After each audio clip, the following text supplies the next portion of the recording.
Civilians का trial military courts, क्या ये गुंजाइश है इस वक्त आर्मी एक्ट के अंदर कि नहीं है? देखिए, पहली बात तो एक गुजारिश कर दूं, दो बातें जो डॉक्टर साहब ने फरमाई हैं ना, मैं इसको वाजे कर दूं। एक तो उन्होंने कहा है कि अपील का राइट है, अपील का राइट सिर्फ आपको चीफ ऑफ आर्मी स्टाफ को मिलता है। आगे सिर्फ रिट पिटिशन हो सकती है, और रिट पिटिशन के लिए दो कंडीशंस होती हैं।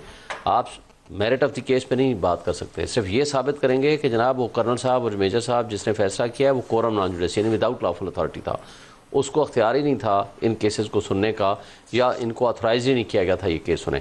दूसरा मेलाफाइडी यानी बदनीयती पे मबनी ये प्रोसीडिंग्स हुई हैं। उसके अलावा जो अपील होती है वो ऐसे मैटर ऑफ राइट होती है, आप उस पर हर चीज़ डिस्कस कर सकते हैं, एविडेंस डिस्कस कर सकते हैं, बाकी सारी चीज़ें। इसलिए वो अपील नहीं है, रिट है।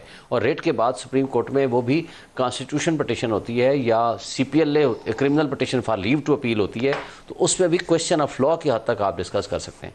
दूसरा इन्होंने फरमाया कि जो पहले हुए हैं कि क्या उसके ऊपर किसी ने एतराज़ किया है।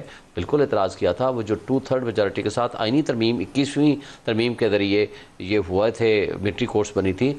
जस्टिस सेठ वकार साहब ने कुछ 100 से ज़ायद अफराद का जो मिलिट्री ट्रायल था उसको अनकॉन्स्टिट्यूशनल एंड फंडामेंटल राइट्स की खिलाफ वर्जी करार दे के उन्होंने कहा फेयर अपॉर्चुनिटी ऑफ डिफेंस इनको नहीं मिला।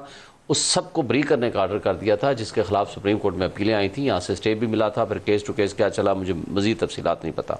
तो इसलिए ये चीज़ें मौजूद हैं कि माजी में भी वो फेयर ट्रायल क्या ये बात दुरुस्त है कि तहरीक इंसाफ के दौरे हुकूमत के अंदर कुछ 25 लोग ऐसे थे जिनका आर्मी एक्ट के नीचे सिविलियंस का ट्रायल किया गया? क्या ये बात दुरुस्त है? ये मेरे नॉलेज में अब आई है, ये जो मीडिया के जरिए इन्फॉर्मेशन पहुंची है, पूरी फहरिस्त है पूरी। हाँ, मुझे बताया गया है, बल्कि वो ये उनको जो डिफेंड कर रहे थे कर्नल इनाम रहीम, वो हमारे वाकिफ़ भी हैं, वकील हैं। वो मैं एक प्रोग्राम में मैं इस कंट्रोवर्सी में नहीं हूँ कि वो तहरीक इंसाफ में हुआ था तो अब भी होना चाहिए। मैं उसको समझना चाहता हूँ कि वो उस वक्त लॉ कौन सा अप्लाई किया गया था, क्या प्रोविजन मुझे जो उन्होंने बताया, मेरे नॉलेज में पर्सनली जो आया है उनके ज़रिए उन्होंने बताया कि बंदे वो 2-2 साल से मिसिंग पर्सन में शामिल थे।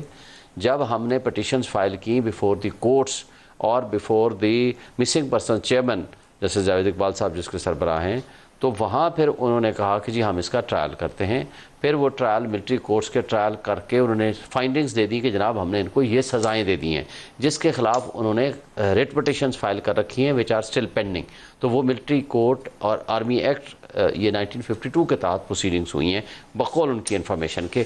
लेकिन मैं इसमें देखें, अब ये मैटर एक सब जुडिस है, बहरहाल हम उसमें ज़्यादा तफसील में जाए बगैर देखें, ये फुल कोर्ट बननी चाहिए, फुल कोर्ट पे राय दें। ये बड़ी इंपॉर्टेंट बात है आपकी। मैं तो समझता हूँ कि इस वक्त फुल कोर्ट बन जानी चाहिए थी, लेकिन मसला है इसमें इस वक्त क्योंकि लोगों का अर्जेंट मैटर है। अगर ये जल्दी केस का डिसीजन नहीं आता या तो स्टे मैटर दे दें, फिर उसको फुल कोर्ट बना दें। दूसरा प्रॉब्लम यह है कि अगर नीचे से आर्डर हो जाते हैं, मिलिट्री ट्रायल मुकम्मल हो जाता है और हम फुल कोर्ट का इंतजार करें, क्योंकि छुट्टियां हैं 15 जून से, ये छुट्टियां ख़त्म होंगी 13 सितंबर 14 सितंबर तक। अब 13 सितंबर तक या तो ये स्टे दे दें कि प्रोसीडिंग्स रोक दें, वो मुमकिन नहीं है क्योंकि ज़ाहिर इमरजेंसी नेचर के केसेस हैं। दूसरा ये है कि या तो सारे जजेस साहबान की जो बाकी जज साहबान नहीं हैं यहाँ अवेलेबल, जो मुल्क में अवेलेबल थे 9 जजेस, उनका बेंच बना दिया था चीफ जस्टिस साहब ने, जिसमें से 2 जज साहबान ने माजरत कर ली। एक जज साहब ने कहा कि मैं इसको बेंच ही नहीं मानता। दूसरे जज साहब ने सरदार तारिक मसूद साहब ने और रीज़न दे दी। उन्होंने कहा कि अगर फ़र्ज़ करो इसके ख़िलाफ़ अपील का जो राइट है